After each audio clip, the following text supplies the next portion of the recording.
मारा नायडू के पास भूतपूर्व सैनिक ऋण मांगने जाता है ताकि वह अपनी एयरलाइन शुरू कर सके, लेकिन नायडू मना कर देता है।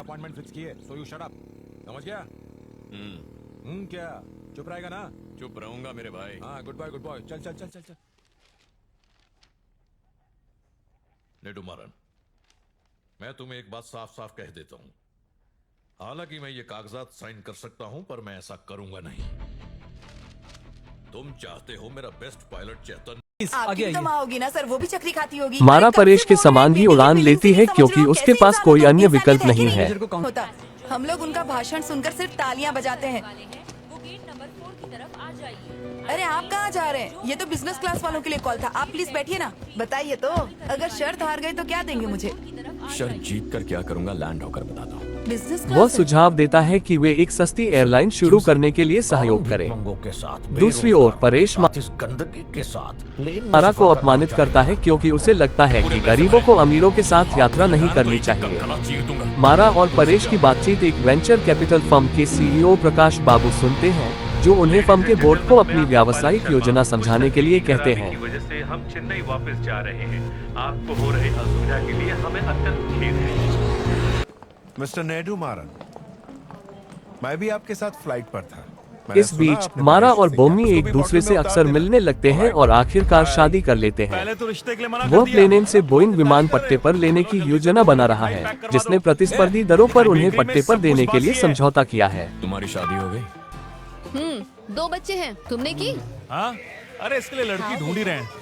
मतलब पिछले मारा अपने फंड को मंजूरी मिलने के बाद लाइसेंस प्राप्त करने के लिए नागरिक उड्डयन महानिदेशालय DGCA के अधिकारियों से मिलने की कोशिश करता है, लेकिन वे उसकी अनदेखी करते हैं। पूरे बाग में घूम घूम कर आया और 3 साल बाद भौरा। मारा फिर भारतीय राष्ट्रपति से मिलता है और उनसे लाइसेंस प्राप्त करने में मदद करने के लिए कहता है। हम उसके साथ ही हैं।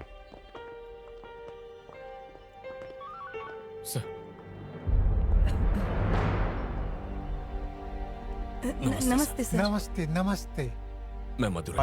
परेश अपने प्रभाव का इस्तेमाल करके एक कानून पारित करता है जो बोइंग को भारतीय हवाई क्षेत्र में उड़ान भरने के लिए अपने एयरलाइन ब्लूप्रिंट जमा करने की अनुमति देता है।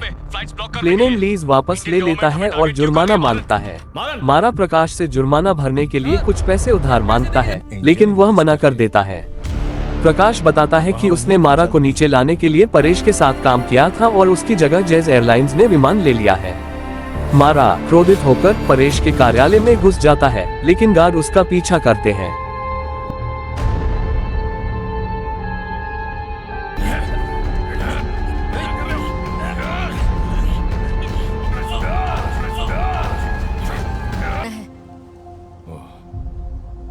वह चिड़चिड़ा हो जाता है और अक्सर बोमी से झगड़ा करता है। आगे क्या करना है वो सोचना है, लेकिन बाद में माफी मांगता है।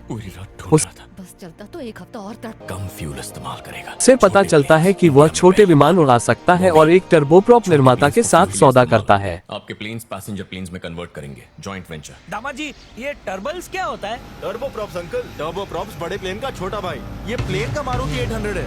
वो दूसरे प्लेन्स के मुकाबले अधिक। परेश को डर है कि मारा उसके व्यवसाय को प्रभावित कर सकता है, इसलिए वह खुद ही जिम्मेदारी लेने का फैसला करता है। तो चलेगा, लेकिन पूरी खबर मुझे। 3 करोड़ 3 करोड़ में जीरो कितने होते हैं? इस बीच मारा का पूरा गांव उसे जितना संभव हो सके उतना पैसा देकर मदद करता है। सुबह से ही पैसे डिपॉजिट हो रहे हैं। क्या मैं एक फोन कर सकता हूँ सर? हाँ जरूर।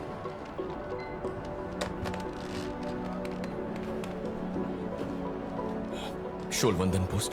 अरे मुझे मारन बेकार, मैंने तुम्हें 2 लाख रुपए भेजे हैं, मिले क्या? मुनुस्वामी भाई, आपके पास इतने पैसे कहाँ से आए? बेटा, मैंने अरीवू के पास अपनी जमीन गिरवी रखी है। अच्छा मुझे फोन दो। अच्छा सुनो, मैंने अपनी बहन की शादी थोड़ा आगे ढकेल दी है। उसके ससुराल वालों को समझा दिया है, वो भी चाहते हैं कि तुम आगे बढ़ो। काली, मुझसे बात करनी चाहिए थी ना। उस अरीवू के पास जाने की क्या जरूरत थी? तो क्या हम तुम्हें इसी एक एक करके लाइन पे दादाजी धन्यवाद। 37,000, 12,000, 40,000, 31,000। बेटा ठीक से देखिए, 31 लाख है। वह उन हवाई पट्टियों से उड़ान संचालन शुरू करने का इरादा रखता है जिन्हें परेश द्वारा प्रमुख हवाई अड्डों को संभालने के बाद से छोड़ दिया गया है। प्लेन भी यहाँ लैंड हुआ, लेकिन अब तो ये बेकार है और ऐसी कितना 500 ऐसी 500 एयर स्ट्रिप्स पूरे इंडिया में फैली हुई है। वह अपनी एयरलाइन को डेक्कन एयर कहता है और वह ट्रेन स्टेशनों और गैस स्टेशनों पर टिकट बेचता है। बोमी इन फ्लाइट कैटरिंग की बोली जीतता है क्योंकि सेवानिवृत्त वायुसेना के पायलटों को विमान उड़ाने के लिए काम पर रखा जाता है।